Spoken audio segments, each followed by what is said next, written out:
Hello, my name is Dene Judkins, and this is my grant proposal on testing the effects tobacco smoke has on cancer diagnosis and finding a range of concentration of environmental tobacco smoke that is fatal.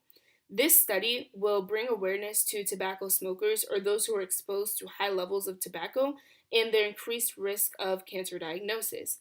Exposure to carcinogens in tobacco smoke are the one-third cause of cancer deaths each year in the United States alone. With there being so many cancer-causing substances in the world, this is probably the most pressing one because it is the most common, avoidable, and prevalent in people's everyday lives. In tobacco smoke, there are 7,000 chemicals, but there are 250 chemicals that are known to be harmful. There are 69 chemicals that are known to cause cancer of the lung, throat, larynx, liver, and more. Not only does smoking tobacco lead to cancer, but it can also prevent one from being able to fight the cancer because it changes the cell's DNA, which ultimately leads to the cell abnormality and function that a patient was not used to before. The tobacco industry also leads to a lot of harmful environmental impacts such as climate change and deforestation. There are previous experiences done, one being by the International Agency for Research on Cancer, in which they tested two types of mouse and exposed them to different amounts of tobacco smoke, in which both mice ended up developing a lung tumor after the period of 5 or 9 months. The research question for my experiment is how does the exposure or how does the amount of exposure to tobacco smoke, environmental tobacco smoke, lead to an increased risk of cancer or lead to a more severe cancer diagnosis.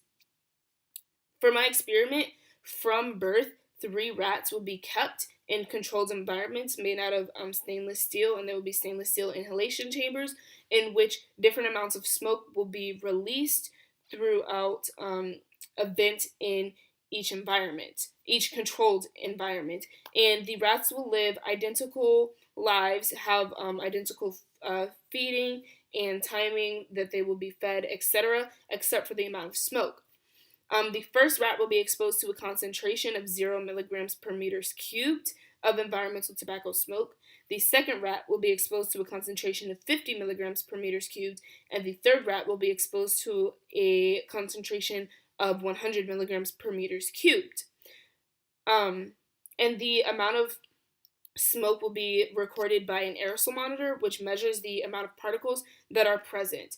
Since the average lifespan of this brown rat is 2 years, then the experiment will take place over the duration of 1 year, in which the smoke will stop to be released after 6 months, and for the next 6 months, I will solely